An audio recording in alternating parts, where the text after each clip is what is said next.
What's going on, Paisanos? V here, coming at you, well, with another marker wash today. Before I begin, I just want to say, check out my website, YGOPaisano.com. We have a ton, and I mean a ton of field centers still available for you to choose from. You got a Kiza, Linkage, from the Sky Strikers, obviously, some Eva Twin, Live Twins, Madara. We still have, I think we have one Ghost Rare Shadow Construct Field Center, as well as tokens. I'm going to be getting, in about 2 weeks roughly, some dividers. Now, these are all custom done, like 100% custom done, and I'm not going to be getting a lot of these. I think I'm going to be getting 3 of each of the Live Twin and IP Masquerade in, and I'll probably have a pre-sale for all this when it's available and ready for you guys. I'm just giving you a heads up. We have a lot of stuff still available on the website. Once again, definitely check it out, YGOPaisano.com. Free shipping over $25. Everything's shipped with tracking as well. So, yeah, come check it out. All right, let's look at Legendary Duelist Duels from the Deep. Let me ask you a question. Is this a good set? I mean, Marincess is a good deck. We saw recently with Italian Nationals 2 Marincess decks, or Marincess, depending on how you look at it. 2 of those decks topped. Now, to be honest with you, those players and those decks did not have the longevity of practice. Every day goes by as the day Marincess players perfect their deck. Every single day. And what's the best build? In the OCG, we saw Adventures with Marincess. Here in the TCG, we saw 2 Italian decks top with just pure Marincess. Seriously, what is the best build? What is 2 dive worth it, or is it worth it to play 3 Marincess dives? I don't know. Only thing I do know is Legendary Duelist Duels from the Deep does have Marincess, which is insanely good. Like, everything's in here, by the way, for this deck. We also have Ghost Rare number 101 Silent Honor Arc. The Ghost Rare tanked in value. The current value of this card is roughly around $40. It is tanking. Now, like I said, I own Ultimate Rare First Edition, but I do want to own a Ghost Rare. I kind of want both. And, yeah, $40 isn't that bad, but, I mean, do you buy it now? Why? We'll go back to the past month, and it's barely trying to stabilize from the free fall that's happening to this card. I do think this Ghost Rare will rise in value, though. I want to throw that out there for anyone that does own this. I do think your Ghost Rare number 101 Silent Honor Arc will rise, but not yet. It will continue to fall. Forbidden Droplet is actually kind of bouncing back. We saw it hit a low price of roughly around $47. The current price right now is roughly around $54 with shipping. Now, Forbidden Droplet, more than likely, in my opinion, will be rising still in value, as this card still needs to see more play, as it will see more play. It will rise in value, and because of that, we're going to see this card actually, if not stabilize, continue to rise in value. Konami needs realistically more reprints. No one's running to crack Legendary Duels from the Deep. I mean, those who want to buy from this set, for the most part, it's just buying what they need. Think about it. A box online is roughly around $35. The MSRP is way higher, by the way. But would you really buy a box $35? I mean, why?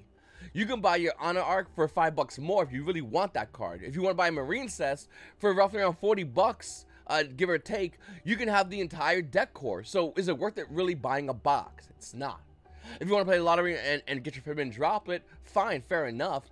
But you spend extra couple of bucks more, $15 in this case, you just buy your Forbidden Droplet straight out. You're not getting multiple Forbidden Droplets in a box. No shot, not happening. So, once again, would you really buy a box of this set to pull a short printed card? Which one, by the way? Or would you straight up buy what you need from this set and take a step back and just not really buy sealed? You're buying sealed, you're playing a lottery, and it's a losing lottery. There is no winners. At best, you break even, maybe make a little more with a Ghost Rare, or make a little more of a Droplet. But for the most part, most boxes are not going to have these 2 in them. So what do? Comment down below. Marincess themselves have pretty good value. I mean, yeah, dives used to be 15, now it's down to 12. But Blue Tang at one point was like $2-3. Look at it. Look at the spike in price point for Marincess Blue Tang. And this is the original print, by the way. If you want a first edition version of Blue Tang, you're looking to pay anywhere from at least $20 a copy. Now, the cool thing about this is it has more reprints. It came in the Ultra Rare and the Tin of Lost Memories, 50 cents. Or if you buy from Duels of the Deep, it's 2 cents.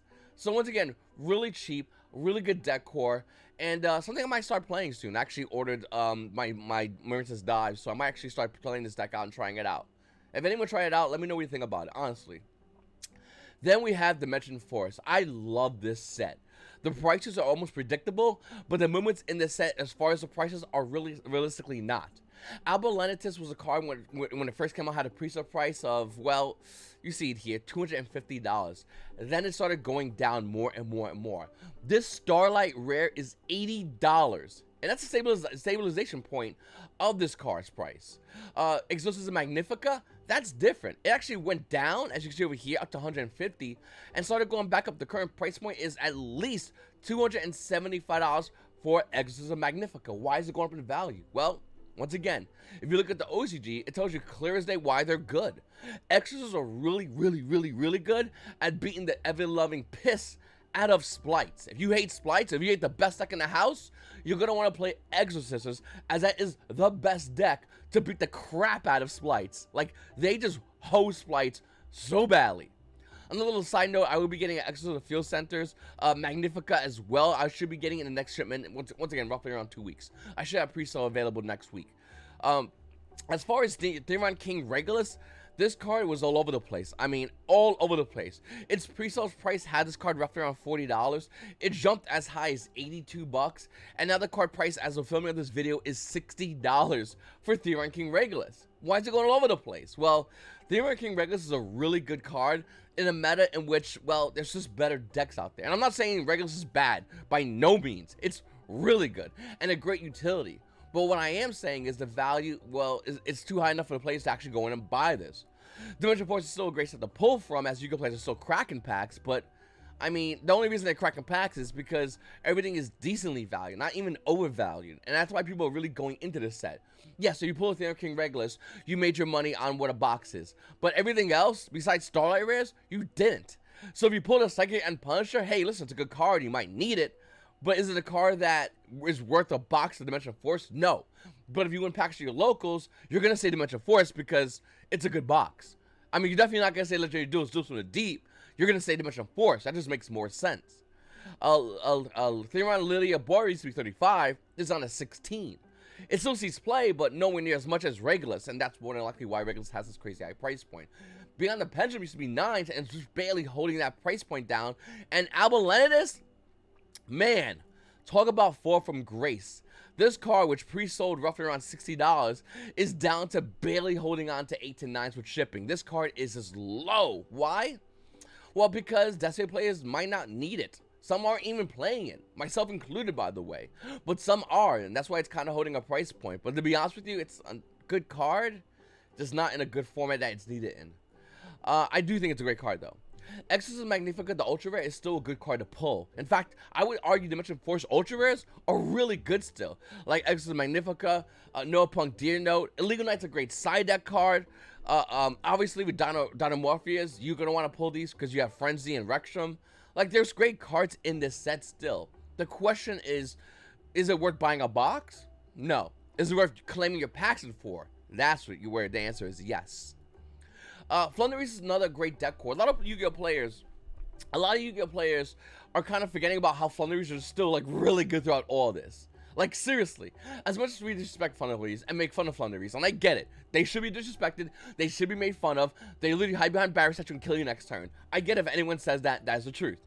But with that said, Fundraisers and Advent Adventure, which used to be like 15, 16 bucks, you see it over here, is barely holding the $13 price point. Fundraisers is a relatively inexpensive deck for players that want to play at a tier 1 level. That's literally what they are. They do the same thing over and over and over and over and over again, but they've been reprinted so much that this is the most expensive card in the deck. If you're not including Pot of Prosperity, you can still use Pot of Extravagance, which they get reprinted as a common, so it's easy to get. So I just want to throw it out there because Fundraisers, if you're right now watching this video and going, V, I'm getting smoked at my locals. What can I do? I got a couple of bucks. What am I working with here? Fundraisers is what you're working with here. This is a cheap deck that can beat so many players by doing a cheap thing. But that cheap thing gets wins. And at the end of the day, if you're winning, does it really matter?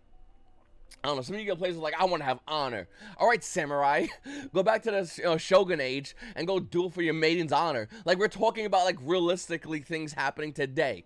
Do you want to win or do you want to have fun losing? You can have fun winning, by the way. And Fundraisers, I guarantee you, there'll be Fundraisers plays in my comment section going, I play Fundraisers and I win. And let me just say one thing real quickly. This is my Fundraisers deck. Yeah. I win. I'm not sure if I have fun or not. I don't know, but I do win. All right. X's and McAllis is a card that's been rising up high in value. Look at the card right now. The price point went as low for the CR as low as $52. Right now, as the filming of this video, it is almost around $100 for a collector's rare McAllis. Why? Once again, like I said earlier about how you beat splites. If you're looking at meta just to only punish one deck, it's splites. X's do get bodied. They get bodied so hard by so many other decks. Like tier limits laugh at this deck. But if you know that everybody locals is going to be riding hard the splites, you're obviously going to want to counter by playing Exorcisms. It's a free win almost. If someone brings tier limits, you just hope that guy doesn't get to you. That's basically what it comes down to. You hope that shark swims away, and you can just go ahead and beat up the rest of the guppies. If you are looking to play splites, I actually am looking to play almost every deck in the game at this point. And one card I recently bought was Evil Twins, Kill, and Leela, the CR. This card is so dirt cheap, and you need one of them. In the OCG, they only run one. You need one of them. If you're looking to play Live Twins, you need one of Evil Twins, whatever. You need one of them. I'm telling you right now, this card is not going to remain this cheap for this long. You need to know that. Okay, the price point of this card is around $40 right now. 40 bucks for a CR that's gonna see play in a meta deck, a tier 1 meta deck, arguably what will be the future best meta deck in the game. So your options, your choice. You can get an ultra rare, they're dirt cheap, roughly around a couple of bucks, or you're gonna CR, which is gonna have crazy high value. I'm debating on going in and buying more of these because this market is too delicious. By the way, after a bunch of sales, it starts hitting $65 to $70, and you can be damn sure it's gonna be hitting higher than that. So with that knowledge, what are you gonna do? I bought my one. I'm happy. I got mine. The guy said shipping. I got my tracking number, and now I'm making a video talking about this. If I didn't buy it yet, I ain't saying nothing because I know how you guys are. I'll see a card, and you'll do your research, or you'll know that's gonna be in splites, and you're gonna buy it out, and I gotta be buying this card at like 90. Screw that. No, I waited. I got my card. Just throwing it out there. Seriously, look at this card. All right. Eventon's Trouble Sunny at a Burst of Destiny is pretty much dirt cheap. It's actually roughly around $3. Got mine in today, and I'll tell you right now, this card right here might actually see play. And not just like in Evil Twins, Live Twins, whatever you want to call it. It actually might see play in splites. Whether it's the Splite Twin Hybrid, or splites just running this one card with this card, it actually might see play. And if that's to be the case, you're going to want to grab it before it goes up in value. There's no reprints, okay? We have two of these Trouble Sunnies. We have a Starlight Rare, and I'll show you in a second, at a Burst of Destiny, and we have the Ultra Rare, which is really cheap right now. The Starlight Rare version of this card, which I wish I bought earlier, which used to be $200, is now more, it's $310. Once again, you need at least one of these, at least. You get the Starlight Rare, you get the Ultra Rare, but this card, more than likely, I'm not sure if it's going to continue to rise up in value. I'm not sure if it's going to stabilize, start cooling down. I have no idea. But I am waiting and looking at this card myself personally, because I do want to wait. If it does go down, I do want to go in and grab it. Once I have tracking, I'll make a video and showing you as well. But yeah, just throwing it out there. All right. Dry Touch is still really good. Like, seriously. Konami didn't hit Vanny's Ruler. Not even just that, just the fact that Dry Touch still does the same thing. Like, it doesn't mean Omni Gates. You can't kill it. Next turn, it does the same exact thing with an engine now. Like a massive engine that they just ran through the first turn on you. So, I do think Dry Touch is a really good deck. More importantly, I do acknowledge the fact that Dry Touch prices are pretty crazy. Mirage Drytron Collector's Rare at Justice Impact has risen significantly. The card was roughly around $45, and now we're looking at the card to be roughly around $75. After that one sells, it's hitting near $85 for Mirage Drytron. That is crazy. Listen, they have Ultra Rare. It's been slowly rising. Used to be like, what? Used to be around $5. It's slowly rising. It's actually roughly around almost near 6, 7 with shipping. So, yeah, the Ultra Rare is still relatively cheap, but the CR is where it's at. And this is why I always emphasize, if you can get the highest rarity, get it. Because if something does rise in value, the Ultra Rare may eventually rise, but the highest rarity, in this case the CR, will rise, as we see right here. Just throwing it out there, because that's why it's so important. That's why I heavily emphasize, if you can't get the highest rarity, that's where you're going to get to see the highest spike in value. Then maybe the Ultra Rare. Alright, we have OTS 1 Pack 19. This opponent pack has been bad. Well, value-wise, the cards in there are insane. Like, I love these cards. Fairy Tale Snow, Kai's Shadow Monarch, which is great for Time Wizard format. Forbidden Child's desperately needed a printing. Like, and then you got the DDD's being printed in here. And the Ultimate Rares are actually already being used. Skill Drain for those Elec players. 4.5 Albats for my Despia brethren. And Water Enchanters, of course that card's going to be seen play. But why is the value dropping, you might ask? I know why. Let me tell you. Actually, OTS store. majority of OTS stores, not every single OTS store, and more than likely the one you're going to be talking to about this is, they got a heavy allocation of OTS 1 Pack 19. Konami literally took a shovel, opened their mouth, and threw OTS 1 Pack 19 down their throats. Every OTS store. Meaning, all this you see right here is just the beginning. If the market's flooded with something, it's not worth value. That's the fact. If everyone can have one of these, this will be worthless. But this is Imperium Duelist, ImperiumDuelist.com. Use promo code YGOPaisano if you want to go ahead and grab one. But this is hard to get, so of course it's going to have value. Of course it will. And that's what we're seeing here with OTS 1 Pack 19. It's not everyone's just running and pulling this. I mean, they are. But what realistically is happening is everyone, including maybe some shady figures, are opening this and selling it for profit. And that's what's going on. That's why the values tanked immediately. Which kind of kills the allure of going to and earning OTS Pack 19 at your local OTS. Though I will say it is still good to pull for an Albast Scourging Warrior Enchantress. These cards look absolutely gorgeous, and they do help in finishing max rating your deck out there. Abyss is a great card, and I feel like nobody acknowledges it. So let's acknowledge Abyss Dweller. You should own one of these. Let's look at OTS 1 Pack 13's version, though, which is kind of rising in value. It used to be around 58. It's around 15, almost 58, 59 right now. It's rising, but I think this card's going to rise a lot more in value in the future, and here's why. This card is insane.